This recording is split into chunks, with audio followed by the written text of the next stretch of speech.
بسم اللہ الرحمن الرحیم۔ آج کا مسئلہ وضو میں نیت کرنے کے بارے میں ہے کہ کیا وضو میں نیت کرنا ضروری ہے یا ضروری نہیں ہے۔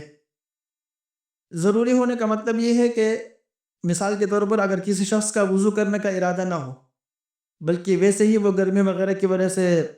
اپنا چہرہ دھو لے، ہاتھ پاؤں دھو لے، سر پر پانی ڈال دے تاکہ ٹھنڈک حاصل ہو، تو کیا اس طریقے سے اس کا وضو ہو جائے گا اور کیا اس وضو سے وہ نماز پڑھ سکتا ہے؟ تو اس بارے میں حکم یہ ہے کہ وضو میں نیت کرنا ضروری نہیں ہے، یعنی شرط نہیں ہے،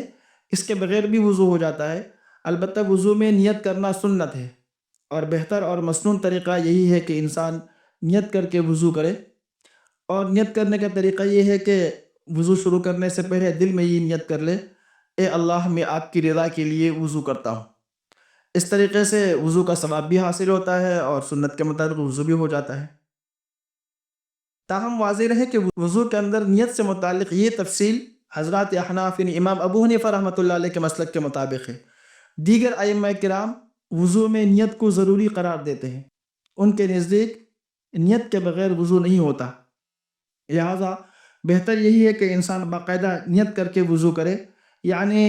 دل میں ثواب اور اللہ تعالیٰ کی رضا حاصل کرنے کا ارادہ کر کے وضو کرے۔ صرف ہاتھ منہ وغیرہ دھونا مقصود نہ ہو، کیونکہ اگر کوئی شخص صرف ہاتھ منہ وغیرہ دھونے کی نیت سے وضو کے اعضاء کو دھو لے اور وضو کی نیت نہ کرے تو اگرچہ وضو ہو جاتا ہے لیکن وضو کرنے کا جو ثواب ہے وہ نہیں ملتا۔